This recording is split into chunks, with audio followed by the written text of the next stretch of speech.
encontrando Jesus no Velho Testamento. O Antigo Testamento, o Primeiro Testamento. O Testamento que nos legou a história de um povo, a história do povo hebreu, que é a história da nossa própria vida. É entender que o Velho Testamento ele transita em torno de um projeto de redenção cósmica que Deus intenta, planeja e leva a efeito, usando um povo para ser a representação da sua graça na terra, para que depois, através de um descendente desse povo, a sua graça possa chegar a todos os povos e a todas as nações. O povo judeu é, portanto, a árvore que Deus escolhe plantar no deserto e dela tirar frutos. Nós somos frutos da história. A história da humanidade não é uma mera história inconsequente e casuística de fatos que se sobrepõem a outros. A história da humanidade é a história de Deus agindo sobre a humanidade, levando a humanidade a um projeto consumativo eterno. Mas Deus escolhe, na transitoriedade da vida humana, um povo para representar isso, e para, através desse povo, e num descendente, como lhes falei, desse povo, vindo do ventre de uma virgem, a Virgem Maria, um filho que seria o salvador de toda a humanidade, e seria aquele sobre quem convergiria e convergirá na consumação dos tempos todas as coisas, nos céus, na terra. A Bíblia diz que diante de Jesus, no futuro, toda língua confessará e todo joelho se dobrará e confessará que Jesus Cristo é o Senhor para a glória de Deus Pai. Amém? Mas para que Jesus viesse, houve uma história, um plano redentor liberado ou revelado ou desvelado passo a passo. A primeira etapa foi Deus, então, elaborar um plano de resgate, que está descrito lá em Gênesis capítulo 3, verso 15, onde Jesus aparece como não só o criador de Gênesis 1 e 2, mas ao mesmo tempo o redentor de Gênesis 3,15, capítulo 3, verso 15, onde Deus promete que na descendência da mulher viria alguém que esmagaria a cabeça da serpente, e em um ato de consumação eterna, Jesus ele será adorado até por aqueles que o traspassaram, a Bíblia diz, aqueles que o mataram haverão de adorá-lo. Nós estamos aqui em um processo que começou exatamente com Abraão, que foi a primeira geração desse povo escolhido, povo judeu. Vimos a segunda geração, que foi Isaque, o seu filho, a terceira geração, que foi Jacó, e de Jacó nasceram 12 homens, 12 tribos israelitas formaram-se a partir desses 12 homens, são as 12 tribos de Israel, e na vida de um jovem chamado José, Deus estava em um processo de mutação. Ele prometeu a Abraão que eles seriam donos de uma terra, e que daquela terra, onde manaria leite e mel, daquela terra nasceria um descendente, e esse descendente seria o Salvador do mundo. O que Abraão não sabia, e que muitas vezes nós não sabemos, que entre as promessas de Deus e a sua consumação, há um processo, há um passo a passo. E há muitas vezes, entre a promessa e a consumação da promessa, um deserto.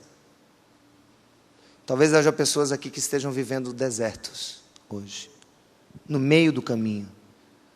Estão entre o que Deus verbalizou e prometeu e o cumprimento de tudo isso. Entre a promessa e a consumação da promessa, muitas vezes há um caminho, um deserto. Talvez haja pessoas aqui que estejam vivendo desertos pessoais, desertos existenciais, desertos familiares. Mas o que nós precisamos entender hoje, e como nós vimos na semana passada, nas palavras do pastor Josemar, que falou sobre o momento em que Deus, depois de ter levado aquela família com 70 pessoas para o Egito, por causa de José, que de escravo tornou-se governador do Egito, e ali salvou a humanidade da fome que assolou a terra, porque conseguiu desvendar as mensagens e os sonhos do faraó. Quando José morre, aquele faraó morre, e os faraós posteriores, ao invés de cuidarem dos judeus, passaram a escravizá-los. E o povo judeu ficou escravo durante 400 anos. Tempo suficiente para se tornarem uma grande potência demográfica. quase 3 milhões de pessoas viviam no Egito, junto com 2 milhões, 3 milhões de judeus, viviam com 2 milhões de egípcios, os donos da terra. Aquilo meteu medo nos egípcios. E houve a decisão de mandar matar todos os meninos homens. Mas dentre os meninos homens, um foi salvo. A mãe o colocou em um cesto e o colocou no rio Nilo.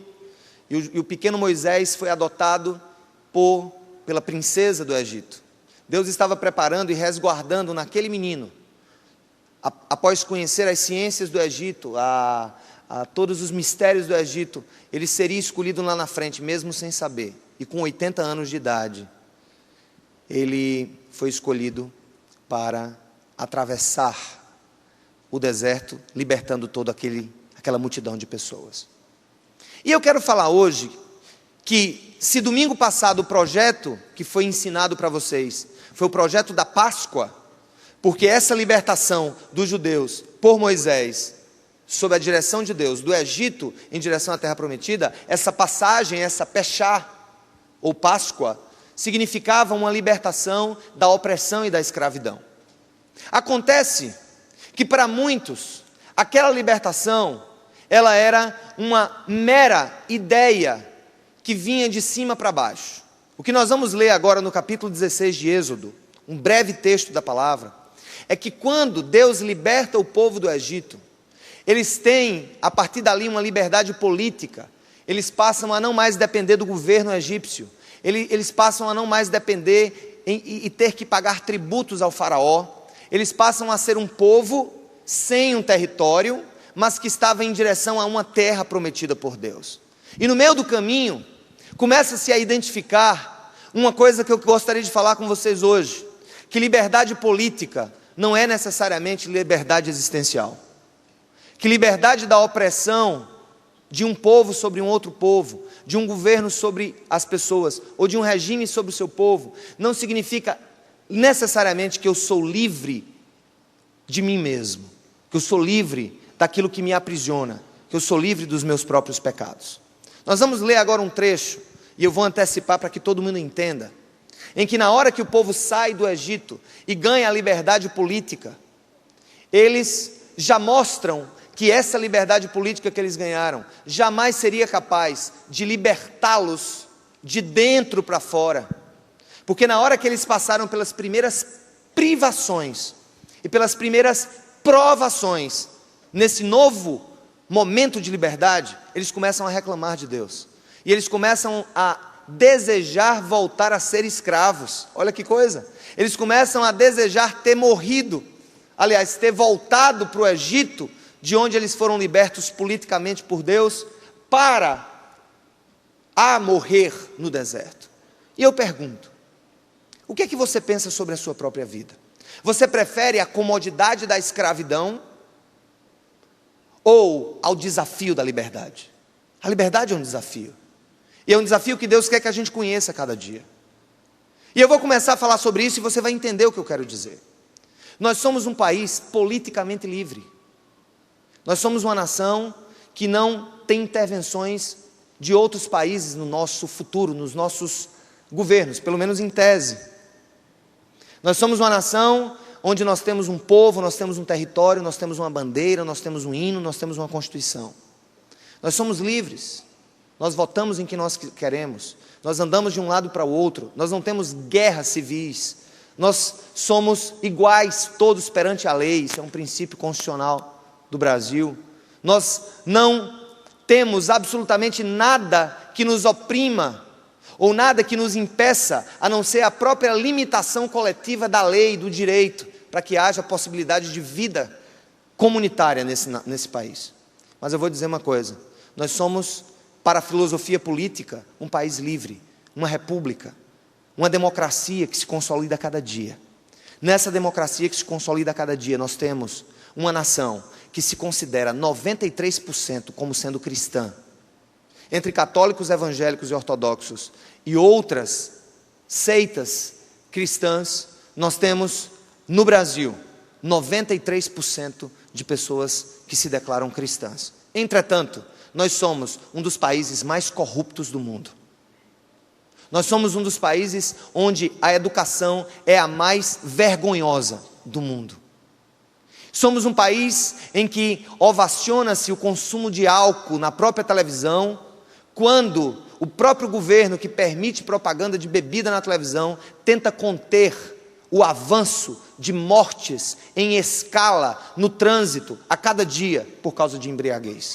Nós somos uma nação em que as famílias estão se destruindo, onde o crack está tomando conta do Brasil, onde João Pessoa é um dos maiores centros per capita de distribuição e consumo de crack, e nós como igreja vivemos esse dilema.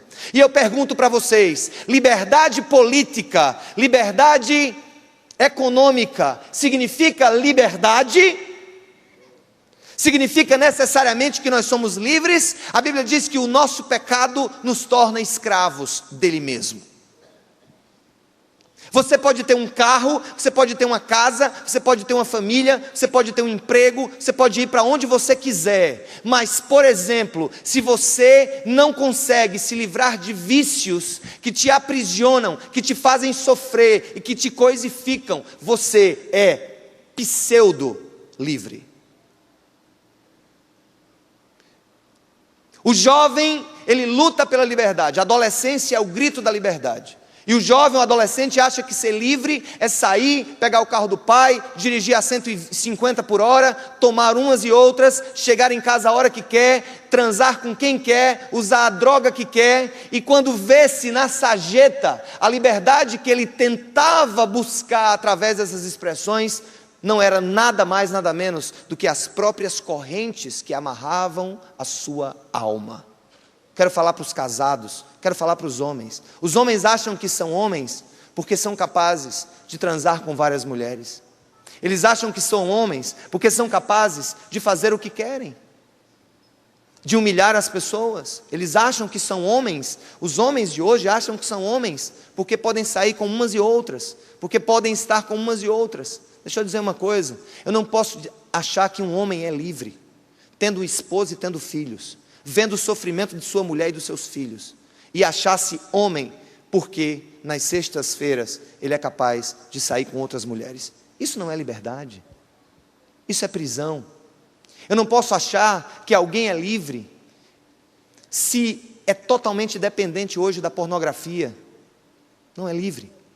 O povo de Israel estava sendo liberto politicamente do Egito, mas continuava espiritualmente e existencialmente prisioneiro de si mesmo.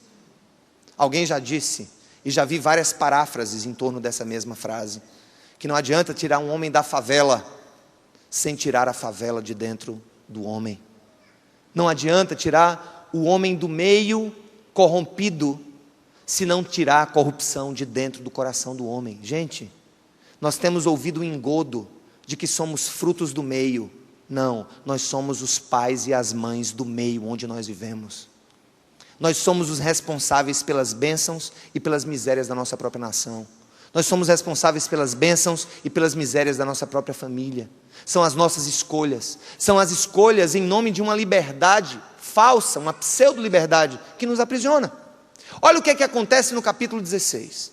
O povo é liberto e começa a pedir e a reclamar de Deus, lembrando-se do Egito com saudade. Olha que saudosismo mais louco. Olha o que é que tem aqui em Êxodo 16. Toda a comunidade de Israel partiu de Elim e chegou ao deserto de Sim, que fica entre Elim e o Sinai. Foi no 15º dia do 2º mês, depois que saíram do Egito. No deserto, toda a comunidade de Israel reclamou. Vamos dizer aqui, toda a comunidade de Israel a Moisés e Arão. Disseram-lhes os israelitas: quem dera a mão do Senhor nos tivesse matado no Egito. Olha que coisa louca.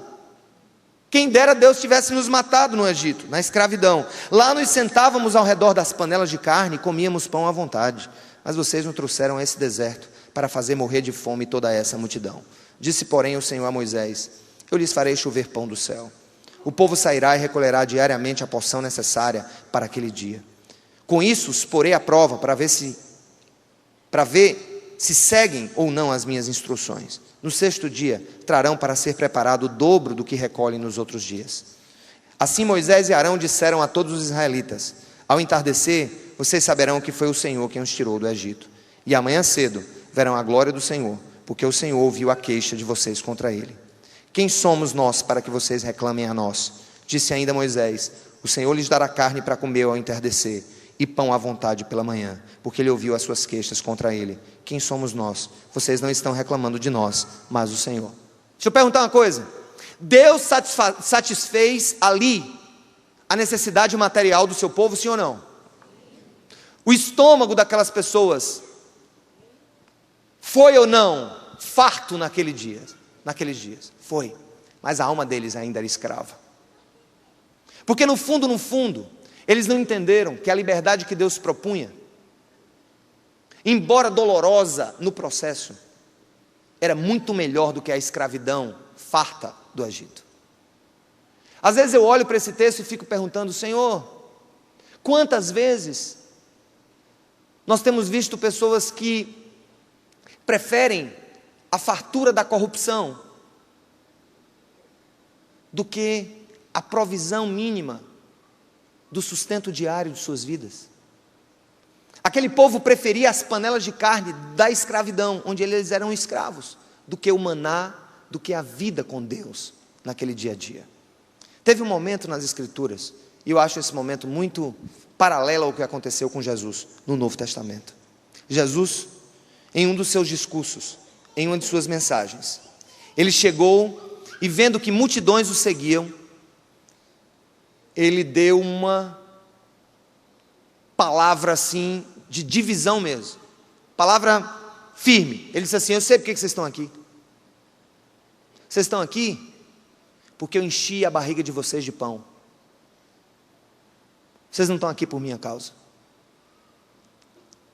Como se dissessem: vocês querem se fartar de pão, mas querem continuar escravos. Foi ele que disse: conhecereis a verdade vos libertará. A verdade de Deus é a verdadeira libertação do homem. Podemos até viver em um país que não é politicamente livre. Podemos até viver em uma nação em que há opressão, como cristãos na China sofrem, como cristãos no Egito sofrem, como cristãos em outros países africanos sofrem. Mas deixa eu dizer uma coisa para vocês, muito simples. Tem muita gente vivendo opressão política, mas que é livre. Vou contar uma história para vocês. Em 2000, quando eu fui assumir meu emprego público em Salvador, eu tive a oportunidade de rever muitos valores pessoais. E fiquei morando com um casal de amigos, irmãos em Cristo, que me acolheram em sua casa, porque eu estava também já em processo de transferência para Recife, era algo iminente. Então a minha ida para Salvador era uma ida de poucos dias, e uma ida de poucos meses no máximo. E eu aprendi pelo menos duas coisas lá. A primeira que eu aprendi foi a comer acarajé. Eu vou explicar para vocês, porque eu não sei quem inventou essa história, mas eu ouvi de muitos irmãos e irmãs que comer acarajé era pecado, porque acarajé era dedicado aos santos da Umbanda, do Candomblé, e que era pecado para o cristão comer, porque o acarajé, ele tinha ali algo que o fazia diabólico. E eu, graças a Deus, fui liberto por Deus dessa asneira teológica. Foi ali que eu entendi que tudo pertence ao Senhor, e que tudo que é recebido com ação de graças é santificado em Deus. Mas uma outra coisa que eu aprendi com um presidiário do Presídio de Segurança Máxima de Salvador. Fui convidado para visitar o presídio pela primeira vez na minha vida. Isso foi no ano 2000, e eu fui ao Presídio de Segurança Máxima em Salvador com um pastor que tem um trabalho muito bonito com os presídios da Bahia. Ele disse: eu quero lhe apresentar alguns líderes do presídio. Eu digo: não faça isso não, pelo amor de Deus. Apresente quem não é líder. Você vai apresentar o líder do presídio. Eu quero lá conhecer líder de presídio, rapaz. Tá louco? Não, vou apresentar um para você. Esse cara é barra pesada. O nome dele é Pássaro Preto. Eu digo: meu Deus, Pássaro Preto. Porque assim, não porque o pássaro é preto, mas o pássaro preto me veio à mente as aves de rapina, né? Enfim, aquele cara que talvez fosse brabo demais ou alguma coisa, e lá vem Eu já me tremendo de medo, feito nem sei o que, quando lá vem, olha, está vindo ali pássaro preto, eu vou apresentar, e lá vem pássaro preto com a mão no bolso. Eu digo, ele vai tirar a mão do bolso, vai pegar uma faca, vai botar no meu pescoço, vai pegar um paraibano abestado, e vai começar uma rebelião. A propósito, quando nós chegamos no presídio, tinha mais carro da polícia do que o normal. Depois eu soube que, de fato, eles ouviram dizer por telefone anonimamente que estavam preparando a rebelião no presídio, e eu não sabia, e foi a minha primeira visita ao presídio, né? E lá vem pássaro preto em minha direção. Quando o pássaro preto chega, que ele tira a mão do bolso, e agora que eu morro, ele estende a mão e diz, a paz do Senhor Jesus Cristo. Eu descansei, e comecei a conversar com ele. Ele me contou de tudo que ele viveu no presídio, até então, mas ele me contou da história da vida dele, de tudo que ele viveu, de todas as crises por quais ele passou, dos crimes que ele cometeu, crimes extremamente pesados. Eu perguntei, pássaro, ô pássaro, quanto tempo vai se passar neste presídio ainda? Eu acho que pelo processo, mais ou menos uns 25 anos, uns 20 e poucos anos. Eu digo, meu Deus, esse homem fez muita coisa errada. E ele está lá no presídio e ele disse, olha, mas a minha vida mudou aqui. Primeiro de tudo,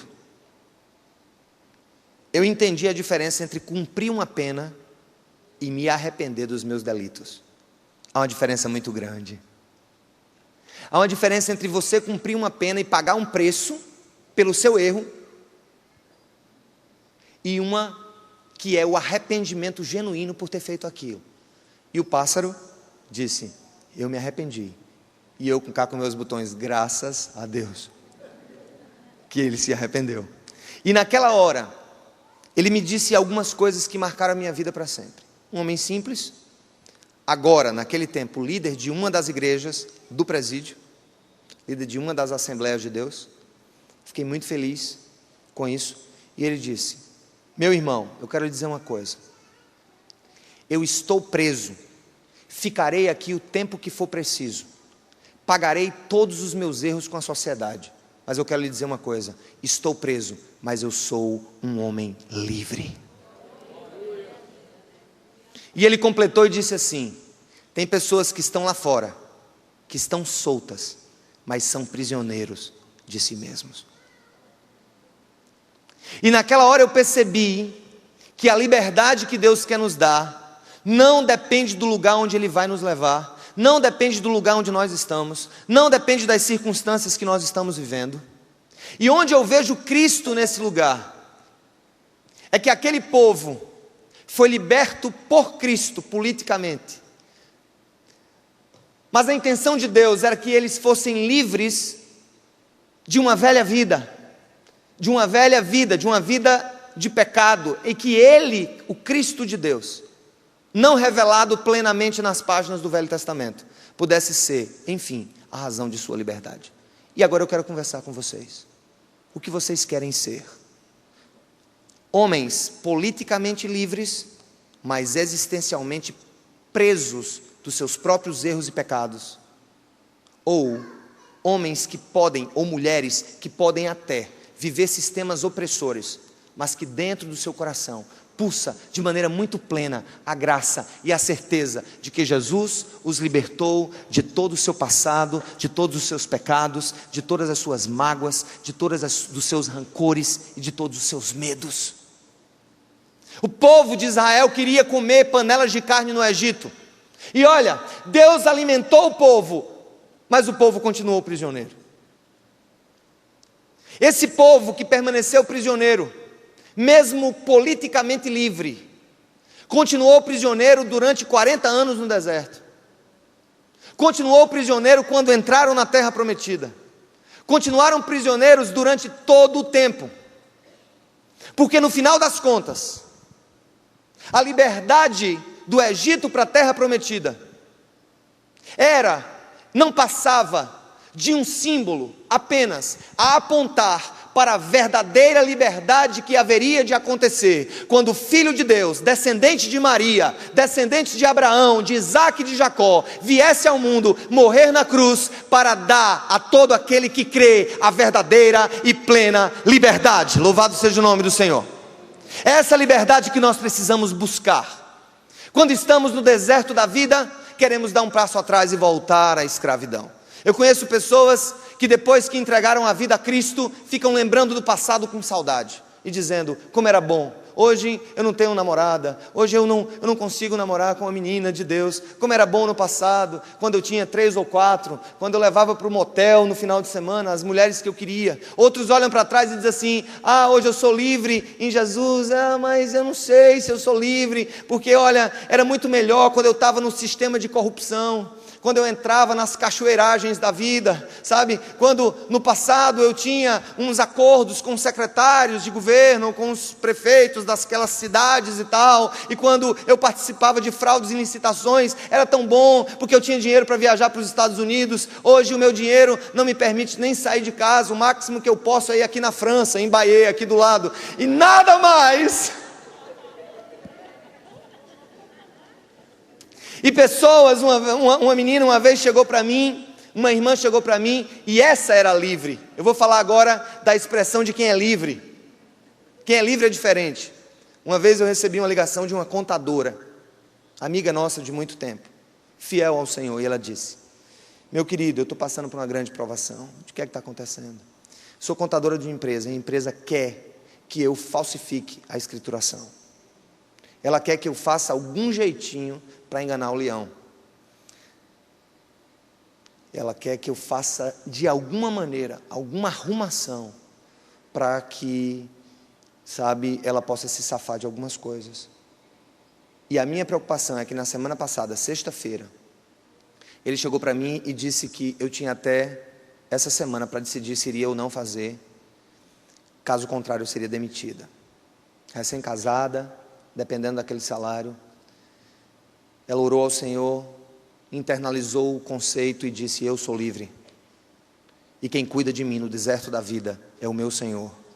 Eu não olharei para trás e não me incomodarei com as espadas do Egito, nem com os seus clamores. E sabe o que aconteceu? Foi demitida.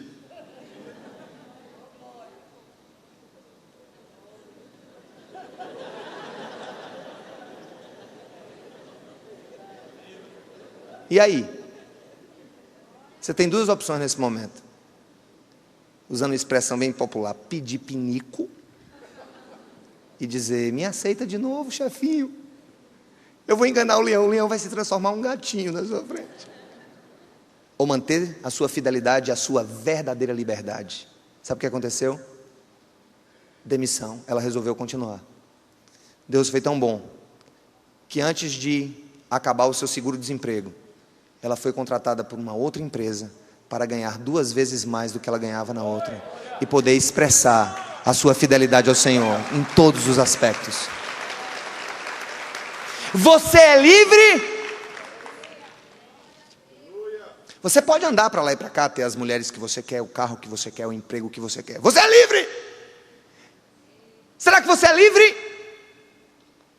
Você dorme direito de noite? Você olha para os seus filhos e diz assim, Senhor, eu não sou um homem perfeito, não sou um homem rico, mas eu posso servir de exemplo permanente e perene para a vida dos meus filhos. Você é livre? Você é livre, jovem? Você que não consegue dormir antes das 2 da manhã a ver pornografia na internet, você é livre? Você que no outro dia, depois de noitadas, na expressão dessa pseudossexualidade exacerbada, que atrapalha o teu emprego, o teu andamento, os teus desempenhos enquanto pessoa, enquanto profissional, enquanto estudante, você é livre? Você é livre? Você é mesmo livre? Deixando a sua mulher e seus filhos em casa e traindo a sua esposa nos bares, nas boates, nos bordéis, nos prostíbulos. Você é livre ao chegar em casa e ver o sono tranquilo da sua mulher e dos seus filhos? Será que você é livre? Israel era politicamente livre. E eu tenho certeza que todos os brasileiros são politicamente livres. 93% se dizem cristãos. Mas a pergunta é, quem de fato é livre nesse lugar? Você é livre? Moisés, a gente quer voltar para o Egito, lá tinha carne em abundância, lá a gente comia, mas aqui está ruim. Por que Deus não nos matou lá no Egito, a nos trazer para esse deserto? Sabe por quê, gente? Porque deserto para Deus não é o fim. Deserto para Deus é um meio de se alcançar um fim que Ele deseja. O deserto é o que se interpõe entre a promessa e a terra prometida. Portanto, tudo que a gente viver enquanto cristão, tem que olhar para Jesus, o autor e consumador da nossa fé, saber o que Ele passou, saber o que Ele viveu, saber o que Ele sofreu, e saber e vencer como Ele venceu. Isso é o que Ele tem para nós. Eu vou dizer uma coisa para você. Paralelamente a todas essas coisas, eu tenho a dizer que tenho o desejo de visitar um lugar. Talvez eu visite algum dia na minha vida. Espero que Deus me dê a graça de visitar. Eu quero visitar Roma, mas eu quero visitar o Coliseu Romano. Mas eu não quero só visitar o Coliseu Romano, eu quero me sentar no meio do Coliseu. E quero fechar os meus olhos no meio do Coliseu. E voltar no tempo, ao século I, ao século II. Quando a igreja não era uma instituição. Quando a igreja não tinha força política. Quando a igreja não estava envolvida com a política das nações. Quando a igreja não tinha inquisição, quando quem morria eram os próprios cristãos e não as bruxas da Idade Média. Eu quero me sentar no Coliseu um dia, fechar os meus olhos e me reportar o que aconteceu com homens e mulheres que foram mortos, comidos por leões famintos, para o riso de Nero, para o riso de Cláudio, para o riso dos imperadores romanos. E quando mortos ali comidos, os historiadores antigos dizem que muitos deles, na hora que os leões se aproximavam, levantavam as mãos para o céu e começavam a louvar a Deus e a glorificar o nome do Senhor, e a dizer: Senhor, nós somos livres em Ti, prisioneiros aqui comidos pelos leões, mas eternamente livres, libertos e redimidos pelo sangue de Jesus Cristo que nos salvou. Naquela hora, aqueles irmãos e irmãs não tinham o prazer como amigos, mas tinham a verdadeira felicidade como aliada, porque a felicidade nem sempre se relaciona ao prazer. A felicidade é o estado de vida daquele que se sente livre por Deus em qualquer situação de sua vida. Portanto, você é livre? Se somos livres, glorifiquemos ao Senhor com a nossa vida agora. Se somos livres, vamos dizer: Senhor, eu sou livre em Ti, eu posso não ter nada. Mas a igreja hoje não pensa assim. Eu acho que a igreja do Senhor hoje traz mais tristeza a Deus do que alegria. Nós nos tornamos individualistas, capitalistas. Se você liga a televisão hoje, as pessoas só falam em dinheiro, em dinheiro, em dinheiro, em milagres. Eu quero ver alguém um dia,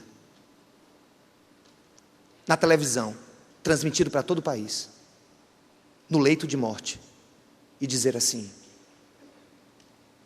não fui curada de câncer, não fui curado nas igrejas, não recebi um milagre, estou morrendo pobre, mas eu sou livre, morro, fecho os meus olhos e a minha vida pertencerá eternamente ao Deus que me salvou. Você é livre? Hoje pregar o Evangelho se tornou difícil. Por quê? Porque são poucos que querem fazer isso. Há poucos que querem fazer isso.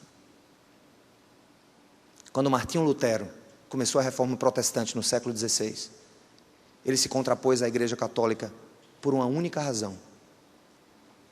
Porque o bispo Theodor Tetzel, a mando do Papa, para arrecadar dinheiro para a construção da Basílica de São Pedro, no Vaticano, estava vendendo indulgências. E é muito feliz poder dizer que faz tempo que a Igreja Católica não vende indulgências. Ela aprendeu com a história. Quem vende indulgência hoje são os evangélicos. Quem vai para a televisão vender bênçãos são os evangélicos. Quem vai para a televisão hoje vender promessas são os evangélicos. E elas custam cada vez mais caro. Será que somos livres? Não somos livres. Eu espero ver um dia na nossa nação um grupo pequeno, talvez até de mártires, que se contraporão a tudo aquilo que foi injustiça, tudo aquilo que foi inverdade, a começar dentro da própria igreja. Embora vão ser chamados de intolerantes, por defenderem a bandeira da liberdade genuína, A ideia de que a nossa salvação não se compra, que as nossas bênçãos não dependem do que nós damos para Deus. E que Ele é o nosso Deus, independente de quem somos, independente do que fazemos, independente do que professamos. Gente, eu quero chegar um dia, não de desacreditar no Deus dos milagres, porque Ele é poderoso para curar câncer, para realizar bênçãos. Ele é poderoso para fazer tudo isso. Mas eu quero chegar um dia e contemplar uma igreja forte, uma igreja que pode ser até como os antigos cristãos mortos no Coliseu, que no meio das lutas, no meio talvez de uma opressão política, no meio de uma perseguição religiosa, possam dizer: Senhor, eu sou livre, porque a verdade de Cristo me libertou, e eu não dependo dos ambientes onde eu vivo, eu dependo do Deus que está comigo em todos os ambientes onde eu estou. Louvado seja o nome do Senhor, e que Jesus Cristo, a verdadeira liberdade que não foi enxergada pelos judeus naquele dia, possa nos libertar hoje de todos os nossos pecados, de todas as nossas ilusões e de tudo aquilo que parece com o cristianismo, mas não passa de engodo, não passa de ferrolhos a nos amarrar e a nos prender nos castelos ocultos e iníquos da nossa própria alma. Mas uma coisa eu digo, para vocês especialmente que se batizaram hoje, que estão aqui com seus familiares, não entendam esse ato como uma simples passagem ritualística religiosa. O que vocês disseram não foi apenas que acreditam que Jesus Cristo é o vosso Salvador, mas que vocês, ao saírem daqui hoje, em cada dia da vida, levantem a bandeira da verdadeira liberdade, a começar por vocês, uma liberdade que não depende do meio, depende de você e do seu relacionamento com o Senhor, depende desse relacionamento íntimo que você tem com Deus. Jovens, queridos, visitantes, familiares, telespectadores que nos ouvem hoje pela televisão e pela internet, eu quero dizer a cada um nessa noite, que a felicidade da nossa comunidade hoje, é saber que com todas as suas falhas, com todas as suas incapacidades, com todos os seus deslizes próprios dos humanos, nós temos recebido a graça de Deus para não ter medo de pregar o verdadeiro evangelho, e nós não vemos vocês, quase 100 pessoas que se batizaram hoje, como massa de manobra de pastor nem de igreja. Vemos vocês como homens e mulheres de valor, lavados e remidos pelo sangue de Jesus, poderosos pelo Espírito Santo, que vão abrir a boca, que vão abrir o peito, que vão expressar em todos os lugares onde andarem, que Jesus Cristo é o Senhor, para a glória de Deus Pai. Louvado seja o nome do Senhor, que a igreja diga: Amém! Amém!